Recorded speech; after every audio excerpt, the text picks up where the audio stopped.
Hello, everybody. What's up? Manny Garavito once again with another episode of the Miami Comedy Podcast. And we just finished announcing every single performer from the Atlanta to Miami comedy show at the Miami Improv July 4th. So we're going to give it one rundown right here off the bat of this podcast. Number one, it's going to be hosted by the one, the only, the best of Miami 2019, Rudy Wilson. Number two, Larry Dog is going to be representing Miami. Number three, Neri Science is going to be representing Miami. And we're going to announce back-to-back two Atlanta comedians. These are the ones we're flying in. Vanessa Fraction, as seen on Stars, True TV, BET, Barbershop. Amazing performer. I actually worked with her once before, along with Kyle Grooms, when we did Wednesday Night Live at Drink House Fire and Ice. And it's good to have her back because I remember when I saw her up on stage, she was an absolute killer. And second announcement, I mean, you really can't beat this, guys. Really? Are we really going to do two announcements? Wouldn't you wait a whole 7 days before I announce the next one? No, back to back on this one.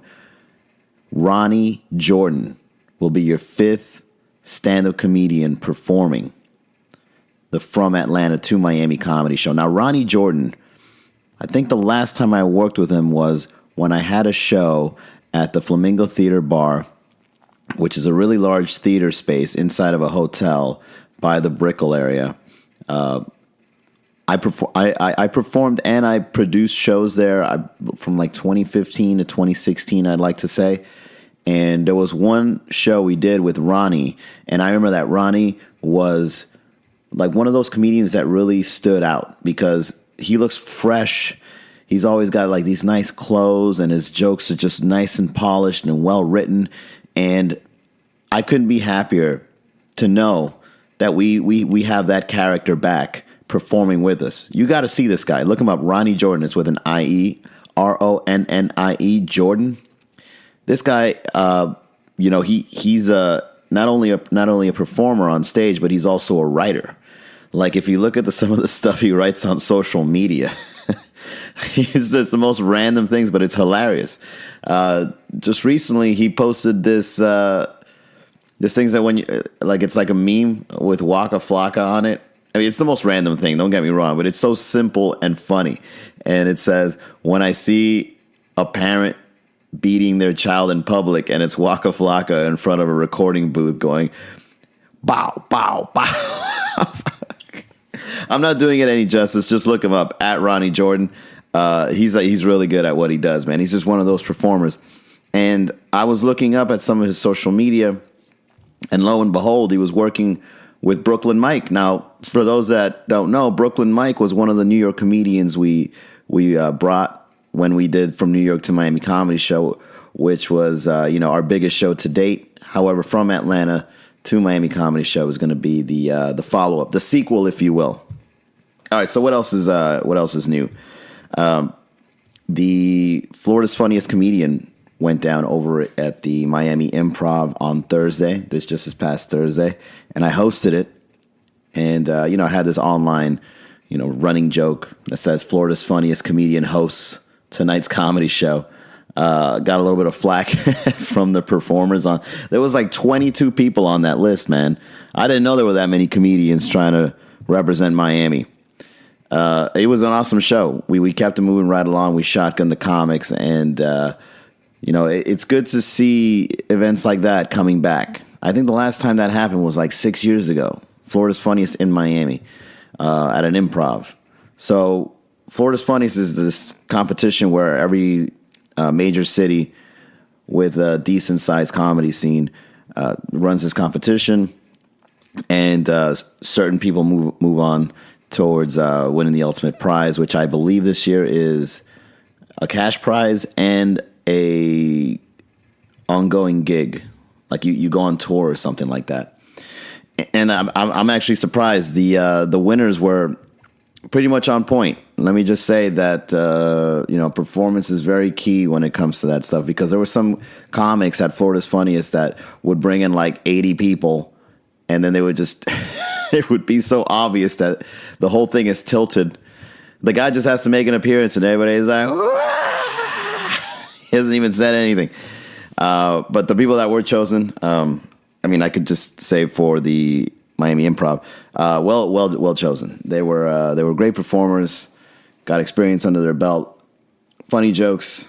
So shout out to Kojo Prince, Mateo Rodriguez, which is a regular at our shows, and Chris Rowe. So that was fun. Went up and hosted. Local fellow comedian Ridiculous Nicholas went up there, did his thing too. And it's just a lot of fun, man. It's good to see things like that happening. It's random nights of the week, you just share a stage with somebody or with a group of people, and with just the intention of, making it some sort of off night of entertainment as we pursue this pipe dream that is doing and being a stand-up comic. And big thanks to Renee Hart. She sent me a text message saying that an Orlando comic couldn't make it, so she considered me to have it on there. So yeah, that's it. That's pretty much the rundown on Florida's Funniest. We had a lot of fun. What's next? Oh, guys, I've been working it's currently 1 a.m. I know I usually record this Sunday afternoons, but the reason this is a little bit later is because I kind of have this thing where I do a lot of priorities during the day. I wake up, get a good breakfast, try to get some coffee in me, and I get started, right? I just sit down and I start updating the website, not only MiamiComedy.com, but some other websites that I run there. And I became a stand-up comic. I became somebody that wanted to run businesses online because I wanted to get away from the 9-to-5 job. And to be honest with you, I just extended it from 9 till 1 a.m. because it's been nonstop. I mean, I take my pace. At least I don't have somebody over my shoulder telling me what to do. I hate boss. Every boss I've ever had, I never got along with them. It's all in my face telling me to do things when I know they took a 3-hour lunch break. And when your boss has a salary, damn well he's going to take his sweet time. Just disappear. There could be a crisis, and he or she won't be there. Tell me that's not the truth. When they have that salary, when it's an hourly thing, okay, there's somebody, I used to work at GameStop when I was 16 years old. Everybody got paid crap, 6, 8, whatever it was, $9 an hour at most, working those jobs. And everybody would punch in because you need to milk every cent of that $8.25, right? But when you have a boss that's on salary, damn well he's hardly going to be in the office. He's going to be running around, quote unquote, closing deals. However, you got the quota. How awful it is to work in corporate? That's jail. For me, this is just my experience. This is my personal opinion. I mean, a lot of people that are in corporate that love their jobs. Okay, fair enough. All right. But when I walk by that window, your corporate window, and we lock eyes, you and I both know who's happier. Oh, that's messed up. I'm so sorry. Hey, look, man, I gave up 10 years of my life in banking. And the people I worked with, I couldn't stand them. Everyone, I mean, I think that's one of the worst things, that if you're surrounded by people that aren't your family and you can't stand them and you gotta see them again and again, don't you just hate walking into the office and being like, you again? Damn. That's the worst thing, man. There's a lot of toxic people out there, and they can get desperate. They can get desperate for a salary. They want a check too. So, they come off all nice. Oh, I'm a good person. Especially when it's a newly employed person. They walk in, they look you in the eye. They got this excited smile. Give them 2 weeks. Give them 2 or 3 weeks. Eventually, the gears are going to start grinding, and he or she's going to be like, okay, now I'm ready to show you how fucked up I am. Because I'm already a check and a half in. I'm pretty sure there's going to be more coming.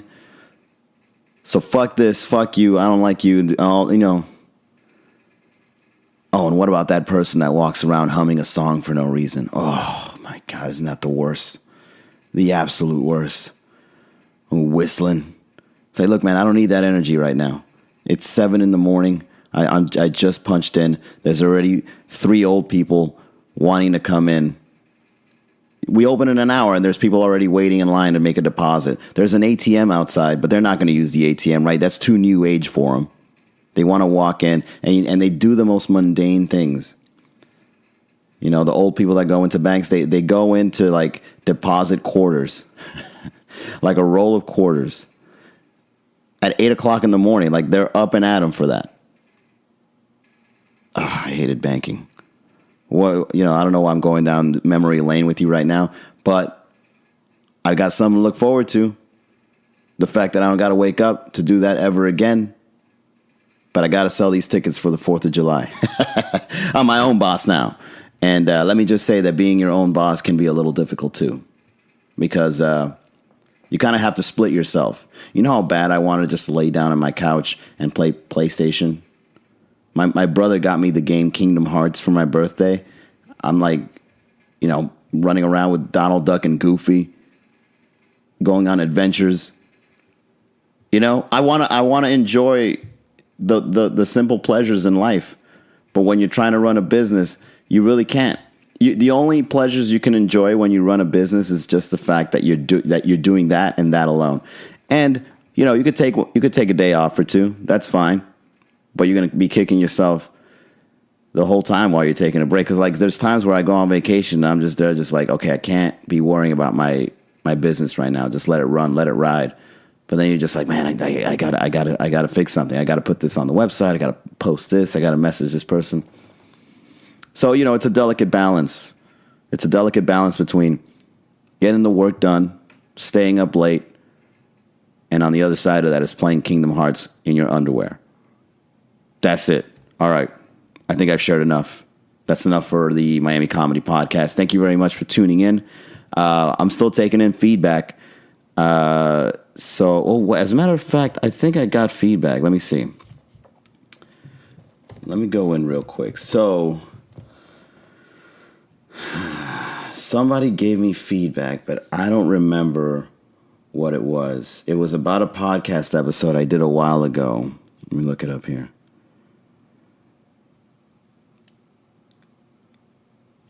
Okay, let's check this out. Oh, it's coming in from Twitter. All right, check this out. Look what this guy says. Can you really be a comedian from Florida? All they need is a mic, base level reading skills, and a copy of the Orlando Times. As a Bostonian, that hardly seems fair. And then when I go into his oh man. When I go into his profile here, it says dyslexic writer, tone deaf musician, and uneducated teacher. All right, look, here's the thing about, you know, comedians at an open mic level. They're by far some of the weirdest people, but they'll go into your like social media and leave you the most redundant, trolly things. Look, here's another one. So I did a podcast about being let me see, where is it? Oh, here. I did a podcast about being a superhero, right? I think it's titled Superhero. You can go back and listen to it. And this guy, he writes, replying to @MiamiComedyCom, which is my Twitter handle. He says, I am a superhero from Miami. It's comedy to not think this way of yourself. Due to not having, he spells do with D-O, to not having a worthy ideal in the number state and riches, land of opportunities, and what? Where the ideal in the number state, okay, so one of the 50, okay, and richest land of opportunities, and settling for your failure state of mind. Faith is so eminent, doubt is hellbound. And then he leaves his name like he just blew my mind. You know, like when somebody like writes a quote and then puts dash their name. Okay, so this guy obviously doesn't have a sense of humor, clearly, right? Like it's a situation when somebody says something outlandish. For him, it's like, no, that's wrong. So this guy, I was making fun of the fact that if we had superpowers as human beings, that we would eventually end up becoming villains. Because no one's going to be waiting on top of the Freedom Tower like Batman waiting for somebody to rob a purse. They're going to go down and do stuff on their own. You know, if you had the powers to teleport, you're not going to wait in line to go into the nightclub. You're just going to appear in the nightclub. That's my point. Apparently, this guy says that because I think that I have a failure state of mind. Sir, I think what I just described was a successful state of mind because I'm using my powers to be successful. You know what? I don't even know why I even got into this, man. I don't got to read these people's stuff. Fuck these people with their trolly, awful ways of thinking and taking things out of context. Look, if you guys can leave me more useful feedback so we can have a little bit of a discussion on something rather than me just trying to like talk to these idiots, go ahead, write me at manny@miamicomedy.com. Find me at miamicomedy.com on Twitter. Reply. You can troll me. Fuck it. I'll read it. But just know that it's not going to go anywhere. Just like these two examples. Went nowhere. It's useless. But that's all I had. Okay, that's the end of the podcast. Thank you guys very much. I'll see you on the next episode. Bye.